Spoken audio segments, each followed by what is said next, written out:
해당 영상을 클릭해서 시청하고 계신 여러분은 앞으로 성공하실 거라 확신합니다. 평소 돈에 대한 관심을 가지고 있었기 때문에 유튜브 알고리즘이 이 영상을 추천 영상으로 띄워줬을 테니까요. 오늘은 제가 사회초년생 때부터 1억을 모으기까지의 과정에 대해서 이야기해 보겠습니다. 저는 2013년 1월에 첫 사회생활을 시작했고요. 9년 정도 회사를 다니다가 현재는 2년째 육아휴직을 사용하고 휴직 상태입니다. 곧 퇴사할 예정이지만요.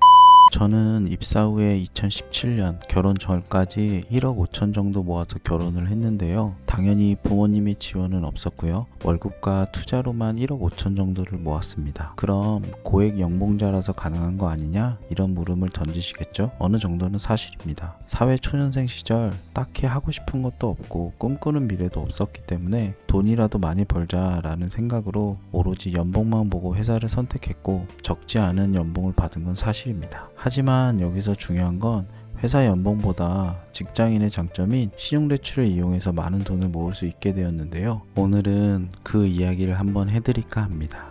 입사하고 월급을 받자마자 신나서 그동안 갖고 싶었던 것도 사고 먹고 싶은 것도 먹으며 몇 달간 즐겁게 지내고 있었습니다. 그러던 와중에 저에게 한 가지 작은 이벤트가 발생하게 되었는데요. 주변에 은행원이 된 고등학교 친구가 맥주 한 잔을 하면서 흥미로운 얘기를 해주는 거예요. 지금 대출금리가 1%대니까 풀로 받아서 투자하면 대출 이자를 내고도 이득이다. 대출 안 받으면 바보다 바보. 오잉? 맥주 한잔 하다가 머리를 한 대 맞은 기분이었습니다. 대학교 때부터 주식을 간간히 해본 경험이 있어서 도전해볼 수 있을 것 같은 느낌이 확 들었어요. 결국 친구의 권유로 신용대출을 풀로 받게 되었습니다. 그때까지만 해도 단순하게 생각해서 매달 대출 이자보다 더 벌면 되겠구나 라는 생각이 들었죠. 대출을 받고 보니 이제는 실전이다 라는 생각이 강하게 들기 시작하면서 재테크 공부를 열심히 하게 되었습니다. 이 시기에 모든 금융상품을 소액으로 다 해보게 되었어요. 어떻게 해야 매월 대출 이자보다 더 벌 수 있을까? 어떻게 해야 안정적으로 수익을 낼 수 있을까만 고민했습니다. 물론 이때 수많은 실패를 경험하게 되죠. 하지만 소액으로 나눠서 해본 거라서 타격이 크지는 않았고 월급이 든든하게 있었으니 대출 이자에 대한 압박도 별로 크지는 않았습니다. 이렇게 3개월에서 4개월 정도 경험을 쌓다가 최대한 안정적이게 하는 게 좋겠다는 생각으로 대출금 전부를 ELS와 주식으로 세팅하게 되었습니다. 대출금 90%는 ELS 월배당에 넣어서 매달 대출 이자만큼 나오게 세팅을 해 두었고요. 남은 10%를 가지고 월급과 합쳐서 본격적으로 주식을 시작하게 되었죠.